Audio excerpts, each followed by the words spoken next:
My sister forged documents to steal my entire inheritance. She laughed. You're too dumb to even notice what I've done. I stayed calm. She didn't see what was coming next. Months later, she lost it all. You ever just sit there thinking, nah, my own sister wouldn't screw me over like that? Yeah, famous last words. Like, I always knew my sister was a bit of a schemer. You know, the kind who could charm the pants off a priest if she needed to. But I never thought she'd actually pull something this low. We grew up like any siblings, fought over dumb stuff, borrowed each other's stuff without asking, made up, rinse and repeat. I mean, I always figured blood was thicker than water, right? Turns out, depends who's pouring the drinks. After our parents passed, I thought we'd grieve, handle the estate like grown-ups, support each other. Instead, she saw dollar signs and went full supervillain. And the worst part? She didn't even try to hide it. One day, she literally laughed in my face and said, "You're too dumb to even notice what I've done." Like, really? That's your big villain speech? I swear, it took everything in me not to lose it right there. But instead, I played it cool, kept my mouth shut, because if there's one thing I've learned, the quieter you stay, the louder your revenge hits later. Stick around, because what came next? Well, she definitely didn't see that coming. And if you enjoy stories like this, make sure to hit that subscribe. You won't want to miss how this one unfolds. Looking back now, I probably should have seen it coming. I mean, my sister's been playing little mind games since we were kids. She'd steal my Halloween candy and then swear up and down I ate it myself. She once convinced my parents I broke the TV just because I was in the room when it happened. So yeah, the signs were there. But you want to believe people grow up, you know? You want to believe that when it comes to serious stuff, like, say, the death of both our parents and their entire life savings, they wouldn't pull that same petty crap. Spoiler alert, some people just level up their scams as they get older. The thing is, I wasn't even worried at first. I figured we'll split everything fair, handle the estate, and move on. She even played nice for a while, calling me brother, doing that fake sentimental thing, like, we need to stick together now more than ever. Yeah, turns out she meant stick together as in stick all the money into her own account. And you know what's wild? She wasn't even slick about it. When I finally started asking questions, she hit me with that smug little smirk like, "You really didn't check the paperwork? Wow, you always were kind of slow." Like, damn. Not even a little subtle. But I kept my cool. Because if there's one thing I've learned with people like her, you don't play the short game. You let them think they've won. You let them get comfortable. And then you flip the entire thing upside down. That's exactly what I did. And trust me, by the time I was done, she had no idea what hit her. I swear, looking back now, the red flags were practically screaming at me with neon lights and sirens, but in the moment, I was just that naive little brother trying to hold the family together. Like, let's not fight, we just lost our parents, we gotta stick together. You know? Yeah, well, she definitely took that whole together part and ran in the complete opposite direction. So after the funeral and all the awful legal crap, we sat down to start sorting out the estate. And right away, my sister pulls this move like she's been training for it her whole life. She comes in with a fancy binder, like color-coded tabs, highlighted documents, the works, and says all sweet, "Don't worry, I already took care of most of the paperwork, just sign here to finalize everything." And of course, dumbass me, I was too emotionally fried to think twice. I mean, what kind of monster would screw over their own brother right after losing both parents? Spoiler alert, exactly the kind of monster sitting across from me at that table. She even did that fake little head tilt, like, "You trust me, right?" And I'm sitting there nodding like an idiot. Yeah, of course, you're my sister. Honestly, if there was an award for world's biggest sucker, I'd have given a full Oscars speech right there. But whatever, papers were signed, hugs were given, I even paid for dinner that night. Thought we were solid. Meanwhile, she's out here playing 4D chess while I'm still learning how to set up the board. Fast forward a few months, and suddenly my sister's living like she just married a tech billionaire. Brand new SUV, designer handbags, multiple beach trips, Instagram stories that looked like a travel influencer's feed. And I'm sitting at home eating leftover spaghetti, scrolling like, must have gotten one hell of a promotion I didn't know about. That's when the tiny little alarm bells started ringing in my brain. Quiet at first. But they were there. And oh boy, I should have listened to those bells sooner. So yeah, I started noticing little things, right? She's out here flexing her new designer bags like she's starring in some kind of influencer haul video, posting captions like, "Self-care is everything nail polish." While I'm at home refreshing my bank app like, how the hell am I still broke? And look, I'm not stupid, okay? Well, clearly I was kinda stupid. But even my broke brain knew something didn't add up. Where's all this money coming from? Because I know for damn sure her job at the dental office wasn't funding private yacht parties. Then came the part that made me feel like the world's biggest idiot. My buddy Mike, who's basically allergic to minding his own business, shoots me a text one night. Yo bro, how rich is your sister now? Saw her at the dealership buying a brand new Mercedes. And I'm sitting there like, huh? Mercedes? The same girl who used to cry over $40 parking tickets? So I call her up, trying to play it cool like I'm not connecting any dots yet. I go, hey, heard you got a new car. That's awesome. Didn't know you were ballin' like that. And she hits me with this fake laugh, like, oh, it's nothing, I just finally got a promotion and a little bonus. You know how it is. Yeah. Sure. A promotion big enough to buy a luxury car outright. Totally believable. That's when the knot in my stomach really started to form, you know? But again, I didn't want to be that guy, paranoid, accusing his only sibling. We just lost our parents, I kept telling myself. Don't start drama. Keep the peace. Family's all you've got left. But the more I stayed quiet, the more ridiculous stuff kept popping up.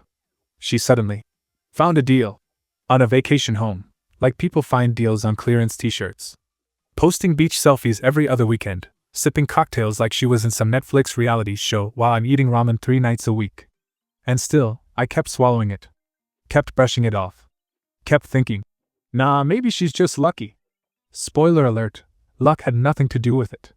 What really did it for me though was Thanksgiving. We were all gathered at my aunt's house, whole extended family there. And you know how these things go, everyone starts gossiping about who's doing what, who bought what. My cousin pipes up. Wow, Sarah, your place looks incredible in your posts. What did you say you'd do again? And my sister, without missing a beat, goes, oh, just smart investing.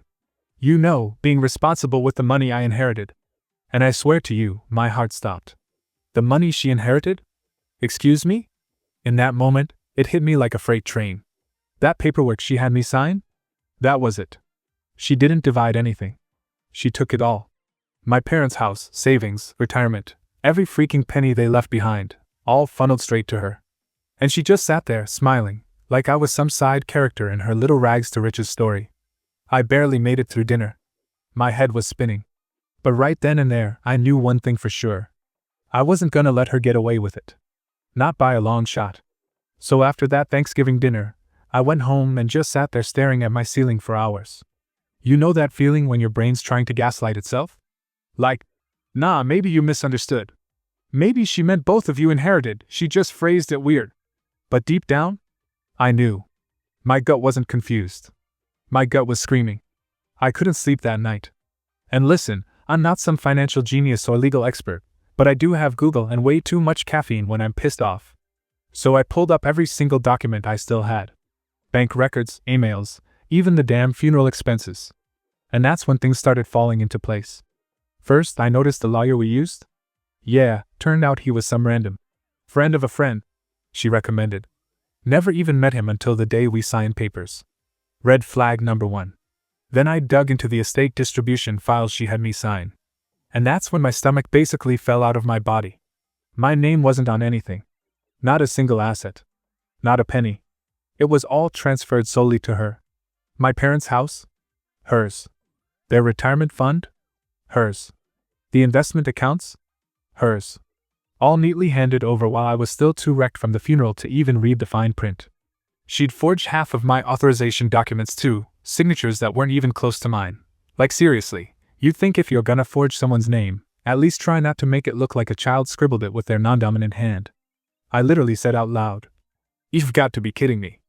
And I'm sitting there realizing, my own sister, blood of my blood, had looked me dead in the face while I was grieving, handed me those documents, smiled sweetly, and robbed me blind. And for what? A few designer bags? Beach trips? Some shiny car she couldn't even park straight? And yeah, I was angry, obviously. But under the anger? Man, it just hurt. Like, this wasn't some business deal. This was family. This was the person I grew up with, shared birthdays with, cried with when mom and dad passed, and now she's got the nerve to steal everything they worked for like I never even existed. That's when I knew I couldn't just sit back and let this ride. But I also knew I couldn't go in guns blazing. No way. She was playing dirty. If I was gonna fight back, I had to play it smarter. Colder. And trust me, I was just getting started. I kept digging, man. At this point, sleep wasn't even a thing anymore. I was living on crappy takeout, bad coffee, and pure spite. My apartment looked like one of those crazy detective boards, papers taped everywhere, string connecting everything, my laptop constantly open with 5 tabs running at once. Honestly, if someone walked in, they'd think I fully lost my mind. And maybe I did for a bit. Because every single time I found another document, another forged signature, another shady transaction, it was like getting punched in the gut all over again. But I couldn't stop. I needed to know how far she went. How long she'd been planning this. And oh boy, she went deep. She opened secret accounts under her name months before our parents even passed, slowly transferring assets little by little. She hired some sketchy notary who witnessed my supposed signatures on papers I'd never even seen. I even found emails between her and some lawyer buddy, basically coaching each other on how to make it all legal looking. Like, my own sister was out here running a full con job while I was sitting at the funeral trying to hold it together. And you know what really messed me up? It wasn't even just the money. It was that she clearly thought I was too dumb to figure it out. Like I was some clueless idiot she could pat on the head, hand me some BS paperwork, and send me on my way. That part burned the most. She sat across from me at the reading of the will, full crocodile tears, hugging me, saying, "We'll get through this together," while knowing damn well she'd already emptied out everything. She didn't even blink. And I'm just sitting there now like, what kind of person does this? And yeah, part of me wanted to just rage out. Call her. Confront her. Blow up the whole thing. But that would have been exactly what she expected. She already thought I was too emotional, too soft, too easy to manipulate. She counted on me losing my temper. So I didn't. I played it cool. On the outside, I acted like I still didn't know a thing. Smiled when we crossed paths. Chatted about holiday plans. Let her think she'd won. But inside? Inside I was building something. Patiently. Carefully. Quietly stacking every single piece of evidence like bricks for a house she was about to get buried under. Because if she wanted to play games? Fine. I was about to show her how ugly the game could get. So yeah, while she thought she had me playing checkers, I was already setting up the chessboard. And bro, I'm not even gonna lie, I surprised myself with how patient I was. Like, normally I'm the kind of guy who loses his mind when my Wi-Fi lags for 2 seconds, but here? I was ice cold. Every little interaction with her became part of my plan.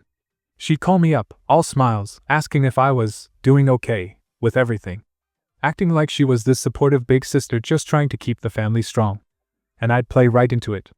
Yeah, thanks for checking in. Couldn't do this without you. Meanwhile, behind the scenes, I was gathering receipts like my life depended on it. Bank statements, property transfers, emails, notarized documents, text messages, anything that had her name attached to it, I was stacking it up. And the more I found, the uglier it got. She even sold my mom's jewelry. The pieces that my mom specifically left for me in her handwritten will, sold. Gone. And not because she needed the money, no. She just didn't want me to have anything. Pure spite. Like some weird twisted power trip. And still, I stayed cool. I let her think I was the same clueless little brother she always underestimated. But every smile I gave her was just me buying time. What she didn't know is that I had already hired a lawyer. Not some average dude either, this guy was a shark. One of those attorneys who doesn't even flinch when people call him ruthless to his face. I handed him everything I had, laid it all out, and when he finished reviewing it, he just leaned back, grinned, and said, "We're gonna have fun with this." And that's when I knew I finally had her. But it wasn't just about the lawsuit. Nah, that would have been too easy. I wanted her to sweat first. To feel safe. Comfortable. Completely unaware that the floor was about to collapse under her feet. I kept being the supportive brother. Even helped her organize a little family get-together, just so I could watch her play innocent one last time. She hugged me that night and whispered, "We're gonna be okay, you know? We've always got each other." And I almost laughed right there. Like, wow. The acting was Oscar level at this point. But I nodded, smiled, and said, "Yeah, always." All while knowing her world was about to flip upside down. Because once the paperwork was filed, there was no walking away from what was coming. Every single day felt like I was walking around with a secret grenade in my pocket. And the best part? She had no clue I'd even pulled the pin. I kept playing my role like some clueless little brother, texting her dumb memes, checking in about how she was handling everything emotionally, even letting her vent to me about how overwhelming. It was to manage all our parents' affairs. Like, girl, you mean managing the stuff you stole? Cool story. I swear, the level of acting she was doing could have landed her a Netflix deal. And I'll admit, sometimes I had to walk out of the room and literally laugh out loud at how bold she was. But deep down, it still pissed me off. This wasn't just some money drama. This was family. This was trust. And she stomped all over it like it was nothing. What really fueled me, though, was her arrogance. She got so comfortable, so cocky, that she started slipping. I'd catch little comments here and there. One time, over coffee, she actually said, "Honestly, it's probably better you're not dealing with all the legal stuff. It's pretty complicated." And I just smiled like, yeah, probably for the best. Meanwhile, I was 10 steps ahead, already building my little legal nuke. My lawyer? Oh, he was loving every second of it. The more she talks, the better, he told me. Let her dig the hole herself. And boy, she was digging like she was trying to hit China. She even started planning renovations for her house, using my inheritance money. New kitchen, fancy flooring, custom closets. Like, she couldn't even hide it anymore. My friends were texting me like, "Dude, isn't that your mom's money she's blowing?"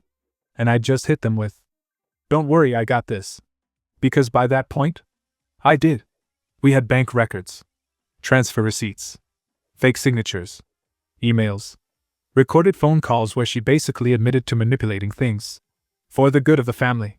And I just kept letting her talk. Every brunch, every family event, every innocent little chat, more ammo for my file. The real kicker? She thought she was untouchable. Like, completely bulletproof. She was throwing parties, hosting dinners, posting pics online with captions like, "Blessed beyond words." And all I could think was, you sure are, sis, for now. Because that legal nuke? It was about ready to launch. The day we filed everything officially? I cannot lie, I felt like I was about to throw up. Not from guilt. Nah. I was actually weirdly excited. But more like that nervous, jittery, adrenaline-pumping kind of excited you get when you're about to absolutely wreck somebody who 100% deserves it. My lawyer looked at me before submitting the paperwork and goes, "You ready to pull the trigger?" And I just smiled and said, "Been ready." Boom. Filed. Game on. And here's where it got absolutely beautiful. She had no idea what was coming. 0. Days went by, and I just kept playing dumb like always. Checking in with her, asking if she needed anything, complimenting her dumb new kitchen she built with my money. "Wow, marble countertops. Fancy," I said with the fakest grin humanly possible. She lapped it up, thinking she was still playing me. Until one afternoon, she gets this certified letter dropped at her door. Served. The lawsuit was in motion. Fraud. Forgery. Financial theft. Full investigation. The works. And her reaction? Oh man, I wish you could have seen her face. She called me immediately, voice cracking, trying to fake some shocked, innocent victim act like, "What is this? What's happening?" And I calmly said, "Yeah, looks like somebody's been stealing. Crazy, right?" Silence. Long, awkward, heavy silence. That's when it started to unravel. Fast. Her lawyer called mine, tried to negotiate right out of the gate. "Maybe we can work out a settlement." Nah, buddy. We're not settling. We're exposing. Because once the investigation started, oh, it was like kicking over a rotten log. All the nasty little worms came crawling out. Fake documents? Check. Bank statements showing the transfers? Check. Signatures that didn't match? Double check. Even text messages she forgot existed, bragging to one of her friends about how easy it was to move the money without me noticing. She literally texted, "He's too dumb to figure it out, lol." Well, plot twist, sis. I figured it out. The investigators even found out she'd been funneling some of the money into secret investment accounts under her boyfriend's name. Yeah, surprise, she had a side dude too. Like, the greed wasn't enough, she needed a little extra drama. And get this, the boyfriend? As soon as he got subpoenaed, he flipped instantly to save himself. Threw her under the bus like she was roadkill. Started handing over emails, call logs, bank passwords, everything. I almost felt bad for her. Almost. But nah. Not really. Because while she was out there living her little Instagram perfect life, throwing parties in my parents' house that technically should have been half mine, I was quietly building this wrecking ball, and now it was smashing down every single wall she built. The funny part? She still tried to play it cool. Like, she honestly thought she could bluff her way through a full-on investigation. She'd sit there during depositions with that smug little half smile like, I don't know what you're talking about, I would never do something like that. Girl, please. At one point, her lawyer even tried this pathetic little speech like, it's possible there was some misunderstanding in the distribution of assets. And I just stared at him, trying not to laugh out loud, because dude, misunderstanding? You mean stealing? Forging documents? Creating fake bank accounts? That kind of misunderstanding? And yeah, sure, my lawyer politely shut that nonsense down before I said something unprofessional, but trust me, I wanted to. But what really broke her, what finally cracked that fake composure she was desperately clinging to, was when the forensic accountant laid out the full financial timeline in court.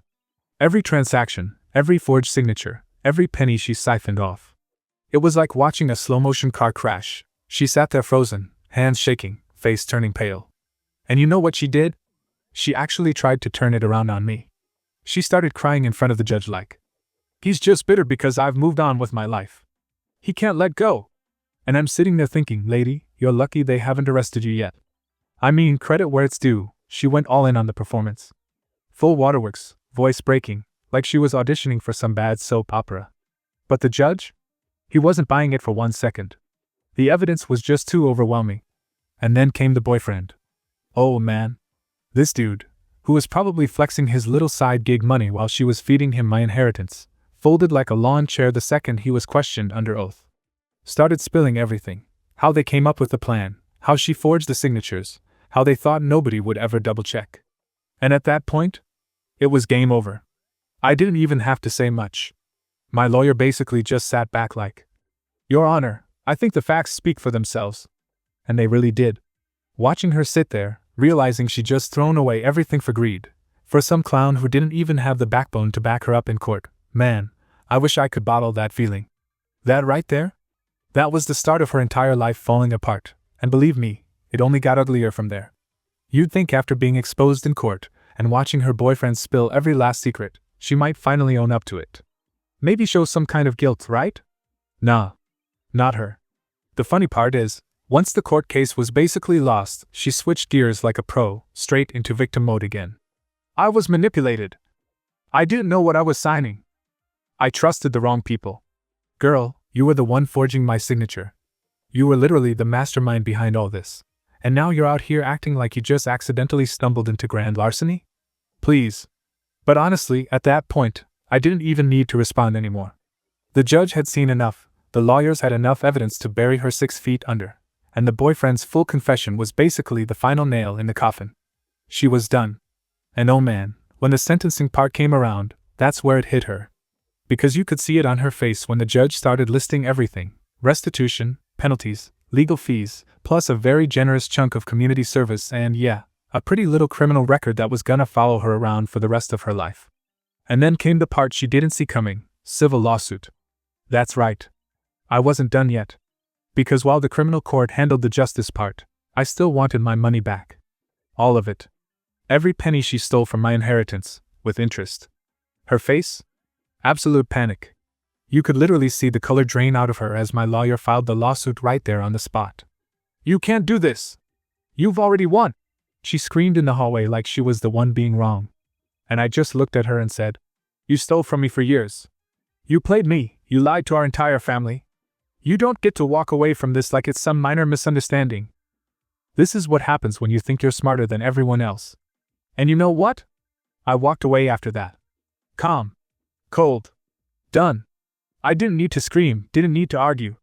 The court was about to handle the rest, and I was finally getting back everything that was rightfully mine.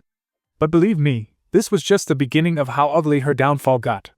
You would think after everything that happened, after standing in court, after being publicly exposed as a liar and a thief, she would have just shut up, taken the loss, and disappeared somewhere.